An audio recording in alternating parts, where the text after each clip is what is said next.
உதயநிதியின் 100 கோடிக்கு ஆப்பு. இதன் பின்னணியில் என்ன நடக்கிறது? இந்த மர்மத்தை முதலில் உடையுங்கள். சிஎம் விஜய்க்கு அண்ணாமலை அனுப்பிய அதிர்ச்சி செய்தி. வணக்கம் நண்பர்களே. வி த லீடர்ஸ் இயக்கத்தின் தலைவரான அண்ணாமலை தமிழக பாஜகவின் மாநில தலைவராக இருந்தபோது திமுகவின் ஊழல்களை அப்பட்டமாக தோலுரித்து வந்தார். ஒவ்வொரு அமைச்சர்களின் ஊழல்கள் குறித்த ஆதாரங்களை கைப்பற்றி அமலாக்கத்துறைக்கும் அனுப்பினார். என்றாலும் அப்போதைய முதலமைச்சர் மு.க.ஸ்டாலின் அமலாக்கத்துறையை தமிழ்நாட்டுக்குள் வரவிடாமல் தடுத்து நடத்தினார். ஆனால் இப்போது ஆட்சி மாறிவிட்டால் ஒட்டுமொத்த திமுகவின் ஊழல் அமைச்சர்களுக்கும் ஆப்படிக்க தயாராகிவிட்டார்கள். அந்த வகையில் வி த லீடர்ஸ் அமைப்பின் தலைவரான அண்ணாமலை திமுகவின் 6 முக்கிய ஊழல் பட்டியலை முதலமைச்சர் விஜய்க்கு அனுப்பி உடனடியாக நடவடிக்கை எடுக்குமாறு கோரிக்கை வைத்திருக்கிறார். ஏற்கனவே முன்னாள் அமைச்சர் ஏவாவேலுவின் வீடு, அலுவலகங்களில் சோதனை நடத்தப்பட்டு பல அதிர்ச்சி ஆவணங்கள் கைப்பற்றப்பட்டுள்ள நிலையில் அடுத்தபடியாக கே.ஏ. நேரு, செந்தில் பாலாஜி ஆகியோரும் கட்டம் கட்டப்படுவார்கள் என்பது தெரிய வந்துள்ளது. இந்த பரபரப்பான சூழலில்தான் அண்ணாமலை அனுப்பியுள்ள இந்த திமுகவின் 6 ஊழல்கள் குறித்த பட்டியல் அறிவாலயத்திற்கு உச்சகட்ட அதிர்ச்சியை கொடுத்திருக்கிறது. அது குறித்து அண்ணாமலை வெளியிட்டுள்ள புகாரில், திமுகவின் முன்னாள் அமைச்சர்களின் ஊழலுக்கு எதிரான நடவடிக்கைகள் எடுக்க தவேக அரசு இறங்கியிருப்பது பாராட்டுக்குரியது. இதை நான் வரவேற்கிறேன் என்று தெரிவித்திருக்கும் அண்ணாமலை, கடந்த 2022ஆம் ஆண்டிலேயே சாலைகள் அமைப்பதில் முறைகேடுகள் நடந்தது. அப்போது ஊழல் தடுப்பு கண்காணிப்பகம் திமுக அமைச்சராக இருந்த ஏவாவேலு வீடு, அலுவலகங்களில் சோதனை நடத்தி எஃப்ஐஆர் பதிவு செய்திருந்தது. என்றாலும் அந்த விசாரணையை அடுத்த கட்டத்திற்கு எடுத்து செல்லவில்லை. இப்படியான நிலையில் தவேக அரசு ஆட்சிக்கு வந்ததும் ஊழல் மீதான நடவடிக்கை எடுத்திருப்பதை வரவேற்கிறேன். இந்த விசாரணைக்கு பிறகு குற்றம் நிரூபிக்கப்படும் பட்சத்தில் அவர்களுக்கு மிக கடுமையான தண்டனை கொடுக்க வேண்டும். அதோடு கடந்த 5 ஆண்டு திமுக ஆட்சி காலத்தில் பல ஊழல் நடைபெற்றுள்ளது.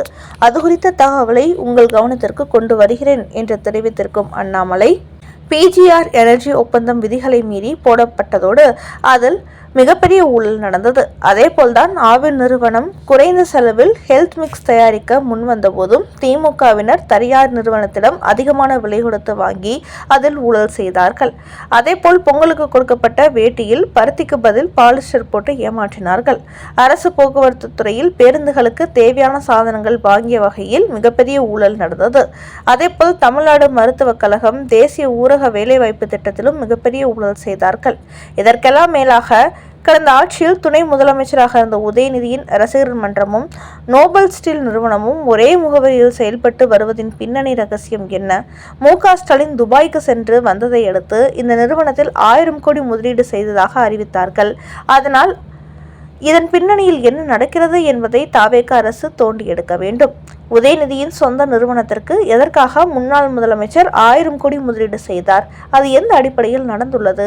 அரசாங்க பணத்தை அவரது நிறுவனத்தில் முதலீடு செய்தாரா? அதற்கு சரியான கணக்கு வழக்கு உள்ளதா? இல்லை மக்கள் பணத்தை அபேஸ் பண்ணி தனது மகனின் நிறுவனத்தில் முதலீடு செய்துள்ளாரா என்பதை தவேக அரசு கண்டறிய வேண்டும்.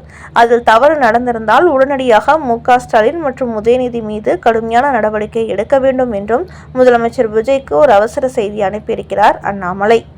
அதோடு ஏற்கனவே முன்னாள் அமைச்சர் பிடிஆர் பழனிவேல் தியாகராஜன் பேசியிருந்த ஒரு ஆடியோவை வெளியிட்டிருந்தார் அண்ணாமலை. அதில் உதயநிதியும் சபரீசனும் ஆண்டுக்கு 30,000 கோடி சம்பாதித்ததாக அவர் பேசியிருந்தார். அந்த ஆடியோ விவகாரம் அப்போது பெரும் பரபரப்பை ஏற்படுத்தியது. அது உண்மையில்லை என்று பிடிஆர் சொன்னாலும் கூட அந்த ஆடியோவில் பேசியது அவர்தான் என்பதோடு உதயநிதியும் சபரீசனும் ஆண்டுக்கு 30,000 கோடி சம்பாதிக்கிறார்கள் என்பது மு.க.ஸ்டாலினுக்கும் தெரியும் என்பதால் தனது குடும்பத்தாரை காட்டிக் கொடுத்ததற்காக பிடிஆரை நிதித்துறை அமைச்சர் பதவியிலிருந்து உடனே மாற்றினார் மு.க.ஸ்டாலின். ஆனால் இப்போது தவேக ஆட்சிக்கு வந்துள்ள நிலையில் உதயநிதி ஆண்டுக்கு 30,000 கோடி சம்பாதித்தது உண்மைதான் என்று அமைச்சர் நிர்மல்குமார் ஒரு செய்தி வெளியிட்டு இருக்கிறார். அது குறித்தும் விரைவில் விசாரணை நடத்த இருப்பதாக தெரிவித்திருக்கிறார். இதன் மூலம் அடுத்தபடியாக உதயநிதிக்கு சிஎம் விஜய் பெரிய அளவில் கட்டம் கட்டப் போகிறார் என்பது தெரிய வந்துள்ளது. அந்த அளவுக்கு மற்ற அமைச்சர்கள் மட்டுமின்றி உதயநிதி மீதும் அடுக்கடுக்கான புகார்கள் வெளியாகி வருகின்றன. அடுத்த செய்தி, மீண்டும் தோல்வியடைந்தால் அவமானமாகிவிடும். மு.க.ஸ்டாலினுக்கு அதிர்ச்சி கொடுத்த திமுக புள்ளிகள். கடந்த சட்டமன்ற தேர்தலில் கொளத்தூர் தொகுதியில் போட்டியிட்டு தோல்வியடைந்தார் முன்னாள் முதலமைச்சர் மு.க.ஸ்டாலின். இதன் காரணமாக அவரால் சட்டசபைக்கு செல்ல முடியவில்லை. அவரது மகனான உதயநிதி ஸ்டாலின் எதிர்க்கட்சி தலைவராகியுள்ளார். இந்த நிலையில் விஜய் ராஜினாமா செய்ய திருச்சி கிழக்கு மற்றும் அதிமுக எம்எல்ஏக்கள் ராஜினாமா செய்த 5 தொகுதிகளும் சேர்ந்து கூடிய சீக்கிரமே 6 தொகுதிகளில் இடைத்தேர்தல் நடைபெற உள்ளது. இந்த தேர்தலில் தங்களது பலத்தை காட்டி வெற்றி பெற வேண்டும் என்று திமுக தீவிரம் காட்டுகிறது. அதேபோன்று ராஜினாமா செய்த 5 எம்எல்ஏக்கள் அதிமுகவை சேர்ந்தவர்கள் என்பதனால் அந்த தொகுதிகளை விட்டுவிடக் கூடாது என்று எடப்பாடி பழனிசாமியும் தீவிரம் காட்டுகிறார். இந்த நேரத்தில் இடைத்தேர்தலில் போட்டியிடுவது குறித்து யோசிக்காமல் இருந்து வந்த மு.க.ஸ்டாலினை திமுகவை சேர்ந்த சிலர் தற்போது தூண்டிவிட்டு வருகிறார்கள். குறிப்பாக சட்டசபையில் உங்க அப்பாவை எங்கு காணோம் என்று விஜய் கிண்டல் செய்த விவகாரம் திமுகவினரை கடும் கொந்தளிப்புக்கு உள்ளாக்கி இருக்கிறது. இந்த நிலையில்தான் திமுகவின் முன்னாள் அமைச்சரான கே.ஏ. நேரு சட்டசபையில் முதலமைச்சர் விஜய் அப்பாவை எங்கு காணோம் என்று கிண்டல் செய்த நிலையில் நான் சொல்கிறேன், அவர் விரைவில் வருவார், மீண்டும் சட்டசபைக்கு வருவார், இது உறுதி என்று கூறியுள்ளார். திருச்சி கிழக்கு தொகுதியில் மு.க.ஸ்டாலின் போட்டியிடுவார் என்பது போன்று அவர் பேசியுள்ளார். அதையடுத்து திருச்சி கிழக்கு தொகுதி இடைத்தேர்தலில் மு.க.ஸ்டாலின் போட்டியிட வேண்டும் என்று திமுகவின் திருச்சி தெற்கு மாவட்ட நிர்வாகிகள் கூட்டத்தில் தீர்மானமும் நிறைவேற்றியுள்ளார்கள். இந்த நிலையில் நேற்று மு.க.ஸ்டாலினிடத்தில் மீடியாக்கள் திருச்சி கிழக்கு தொகுதி இடைத்தேர்தலில் நீங்கள் போட்டியிடப் போகிறீர்களா என்று கேட்ட ஒரு கேள்விக்கு இன்னும் முடிவு செய்யவில்லை, போட்டியிடுவது பரிசீலனையில் உள்ளது என்று பதில் கொடுத்திருக்கிறார். அதே சமயம் திமுகவில் உள்ள சிலர் போட்டியிடுங்கள், கண்டிப்பாக வெற்றி பெற்று விடலாம் என்று கூறும் நிலையில் அதே நேரம் இன்னும் சில திமுக புலிகளோ சட்டமன்ற தேர்தலில் திமுக 23 கூட்டணி கட்சியுடன் களம் இறங்கியே கொளத்தூரில் உங்களால் வெற்றி பெற முடியவில்லை. இந்த நிலையில் திமுக மட்டும் தனித்து போட்டியிட்டால் வெற்றி பெறுவது கடினமாகிவிடும். தற்போது முதலமைச்சர் விஜய் திமுகவின் ஊழல்களுக்கு எதிரான நடவடிக்கையில் ஈடுபட்டு வருகிறார். இதுவும் மக்கள் மத்தியில் திமுக மீது அதிருப்தியை அதிகப்படுத்தி வருகிறது.